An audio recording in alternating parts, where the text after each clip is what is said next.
Accessibility and inclusivity are two things that modern American colleges strive for. As we see in colleges today, there are significant efforts to improve diversity, and certain things are in place to accommodate marginalized people. In America, a country founded on Judeo-Christian values, Christianity is still the dominant religion. It holds a majority, but as globalization and new people enter the country, other religions have become more prevalent. One of these growing religions in America is Islam. Every religion has rules and stipulations that followers must do, and in Islam there are certain limitations on the food. As in most cultures, meat is a staple for most Muslims, but within Islam there are specific rules that followers are meant to participate in.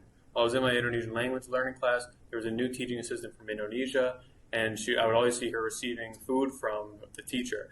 And after questioning why she would only receive meat from her, she explained that she couldn't find meat that was permissible for her in her dormitory, and there was nothing at NIU to accommodate her. So this made me question why there was nothing at NIU to accommodate her. What is halal food and what issues arise from the lack of halal options at college?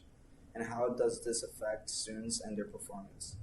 Why does NIU not have it? And is it possible for NIU to solve this issue and implement halal food of some sort? To explore this question, we conducted various interviews and secondary research. To present what halal food constitutes is Susanna Ali. Know that halal is an Arabic word, which means permitted or allowed. For Muslims, halal food is what they can eat. Do you also know that the opposite of halal is called haram? Haram basically means not allowed or not permitted. Okay, so now what does mashbu mean? Mashbu means something that is doubtful or questionable because you don't know where it originated from.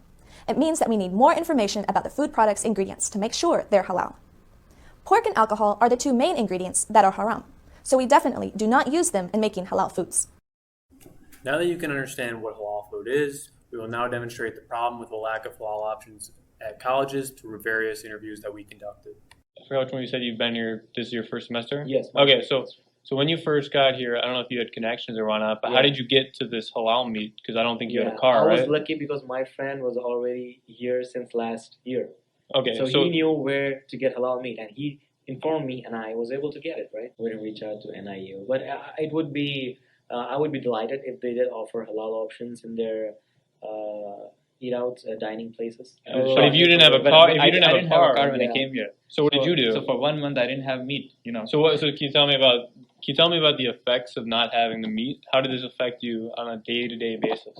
I think from where I come from, I used to have meat every 2 or 3 days, every 2 or 3 days. So I didn't have it for 1 month. It was difficult. Do you think, this is just purely your guys' opinion, do you think NIU should do something in the little bit to try to accommodate Muslim students in some aspects? Yes. So that was testimony from multiple NIU students. It shows how Muslim students are forced to depend on other Muslims when they come to college, and if they do not have the right community around them, they can face issues because of their halal diet. To continue demonstrating the experience and issues of Muslim students at NIU is an interview with Ellen Susilo. Halal food is something that is important for me. In Indonesia, I only eat halal food, but since I got here, I have to work with what I have. We are given a facility which we can eat food from the dining hall that is provided by NIU, and unfortunately, they do not provide halal food. What issues have come from that? Because I have to confirm with the persons at the station. I always ask, does it contain pork? Does it contain something that I cannot eat? I always ask the station, but then. And it's a little bit challenging as well because the person who's at the station, sometimes they do not know what actually is in it. How can you access halal food? Since I have a supervisor here in NIU, sometimes she provides me with some lunch. So then if you didn't have support from your supervisor, could you even get halal food? I don't think so. So do you view kosher food as a viable substitute? Yeah. This clip further demonstrates the issue that Muslim students face at NIU and how NIU is not prepared to accommodate these students and sometimes lacks information of the food available. It also illustrates just how much Muslim students have to depend on their community to eat properly. From both these interviews, it can be deducted that international Muslim students try to eat in accordance with halal and it is really important that they do this to them.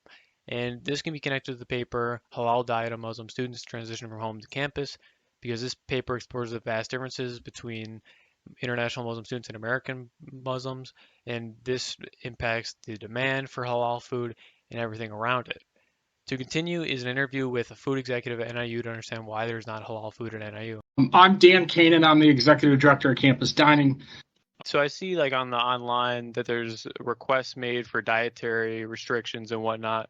So in the past, have there been any attempts for students of Islamic faith that follow halal food to get these things at NIU? We have not had requests for either. So there's never been anything like that. So you've never heard anything about it really? It's never really come up? The makeup of our campus, we don't student body. We don't have a ton of students that follow the diet. Halal food, it's just the demographic issue is the main reason why it's not in NIU. Yeah, a supply and demand issue. If there was a huge demand for halal food or kosher food, then we would look into it. But again, we just don't really have it. So then what about, so obviously on the mass scale, there's not a demand.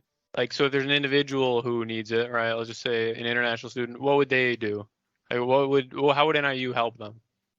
So we have a dietitian on staff who has GAs work for them, that we work with students that have dietary needs and concerns, but we do not tailor all our meals or all of that help to preferences. So people that have severe allergies and get documentation from their doctor that they need an accommodation, but we don't necessarily accommodate for preferences. So if you're wanting to eat an Atkins diet, you can do that. You just have to do it based off of what we offer. The reason that halal food has not been implemented as stated by Daniel Kanan is a lack of supply. This stems from NIU not being a massive school, but beyond that, we can notice that Daniel Kanan compared Atkins diet to a halal diet, as he said that they were both preferences. As we learned from our interviews, a halal diet is not a preference like an Atkins diet, and it's somewhat offensive to compare the two because one stems from religion. So as NIU views halal diets as preferences, the community has to adapt to help Muslim students. While major implementation of halal food at NIU would be a steep challenge, there are possible solutions that we have come to. First, eating kosher food. While not a perfect substitute, we have been told by the Muslim students we interviewed that it is an acceptable substitute because of its wide availability in America. It is a good option. Besides this, another option is NIU having a program directing Muslims to halal resources. Just giving the resources to access halal food or kosher food is very important. This could be telling students where they could access kosher food or giving information about the halal farms, like the Midwest Zabiha farm that is 45 minutes away from the Kaaba. These options may seem like something an individual could accomplish alone. Foreign-born people that require the food are new to the country and may not know how to access these resources. So it is important for NIU to have some sort of resource for them to promote accessibility and inclusivity at NIU. In conclusion, halal food in American colleges is a necessity for accessibility and inclusion at colleges. As you've learned what halal food is, we also presented the issues that Muslim students face at NIU with accessing halal food. We've concluded that this issue primarily stems from a lack of demand affecting international students, and the plan in place for NIU's accommodations is subpar. At the very least, NIU should flat out say they do not support halal diets, they are not willing to at least direct students to resources. It's really important that while America is introduced to different religions and people, it is able to accommodate them at least a little, because if we not include them, they will have to operate their lives independently, which is not an American value in my eyes. We hope this documentary can help bring awareness to the issue and start a conversation around it.